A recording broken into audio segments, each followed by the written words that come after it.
Hi, everyone. I'm Alan Beaulieu from ITR Economics, and I'd like to talk to you about some things that are in the news. There's certainly no lack of things in the news, and I'm going to not talk about Ukraine in case you're wondering. We've been talking about that in our presentations and to our consulting clients, and I think we have blogs on the subject. So I want to talk to you about some other things.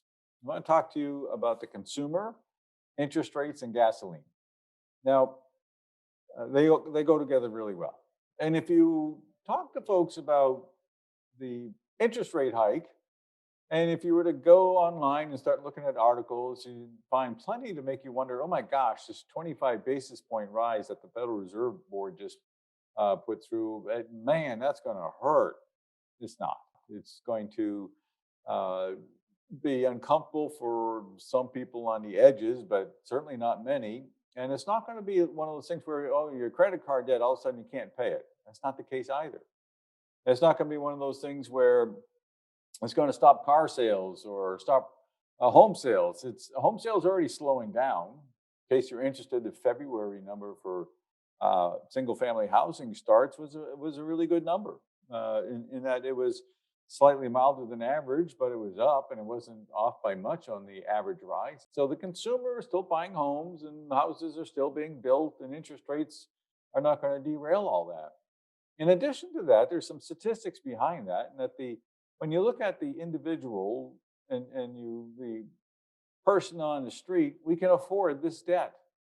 It's not something that is beyond the pale, something that we can handle. When you are looking at the household debt service payments as a percent of disposable personal income, and disposable personal income is your after-tax income. Okay, so when you look at what a household is paying, and you look at what they're taking in after tax, 9.2% of our taking in home go to making these household debt payments.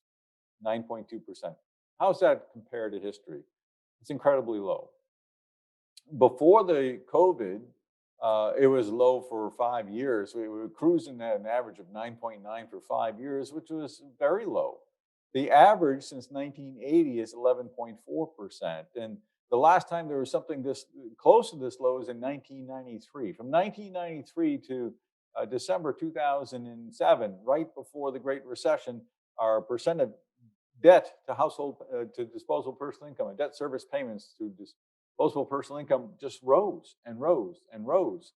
Well, it's not a straight line. Obviously, nothing is, but every trough was ascending and every peak was too until we capped out at 13.2%. Those differences don't sound like a lot. I get that, but they're enough.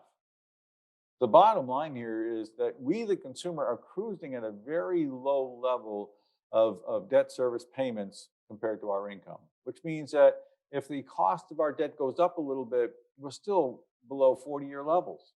We're still at a place where we can handle it. And as we look at that, it certainly is encouraging. When you look at retail sales for the latest month of available data, February, and you deflate it. Now, all inflation's out of this, so there's no messing around with the rate of inflation. It's still 14.4% above year ago levels and rising in phase B. The 312 rate of change is at 7.7% and in phase C. So what we're looking at here is that retail sales are slowing in their rate of rise, and this has been going on for months. Now, it's good that it's going up. The February number was a good number. Were no problems there. What I want to call your attention to is the fact that it's been slowing down for months. And as that 312 has been coming down for months and the rate of rise is slowly changing in terms of its velocity, I understand it was happening long before the 25 basis point increase by the Federal Reserve Board. The press is not likely to make that connection. I want to make sure that you do. We have leading indicators that were signaling months ago that this was going to happen in terms of consumer spending. So don't let this 25 basis points scare you. Don't let it keep you from buying a home. As a matter of fact, go out and buy a home.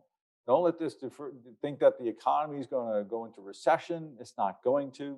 Now, the other thing that's in the news that I want to make sure we address is gasoline prices. I want to get two into one trends talk.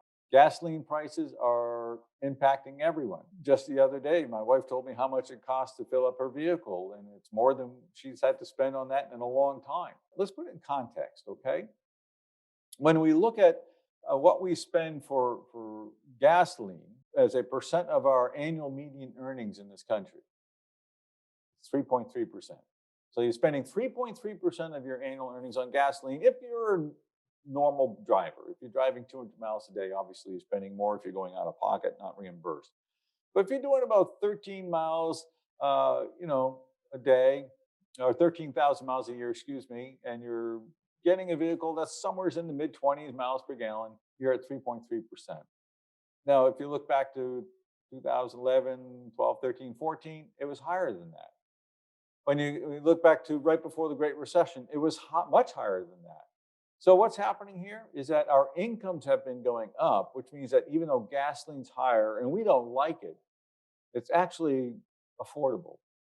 It was less in 2017, 18, and 18, 19, and 20 especially because of COVID. But still, don't let this panic you. Don't make this into something that it's not. And this is not going to be an economy crusher. This is not going to make it impossible for the consumer to keep the economy going. This is going to be a pain in the neck for a lot of people, and this is going to be very difficult for lower income people. I'm not in any way trying to take that off the table or minimize it. I'm looking at the macroeconomic environment.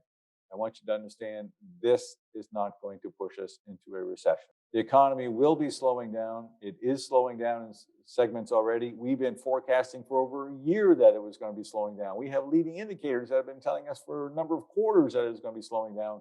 Nothing surprising about this. And as the economy slows, and as the inflationary pressures slow and supply chain pressures ease, and the producer price indices start to come down, you may find that those forecasts about 250, 300 basis point rises by the Federal Reserve Board in the next 2 years, you may find that they'll do it, but you may find that they're going to look back and go, hey, we were entirely successful. It's okay. They can think that.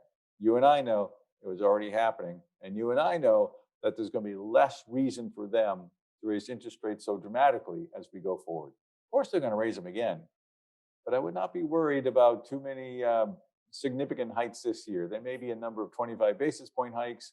And as they do so, think of this Trends Talk. We'll be fine. Thank you for listening. I'm Alan Beaulieu. This is ITR Economics, and I look forward to seeing you on the next Trends Talk.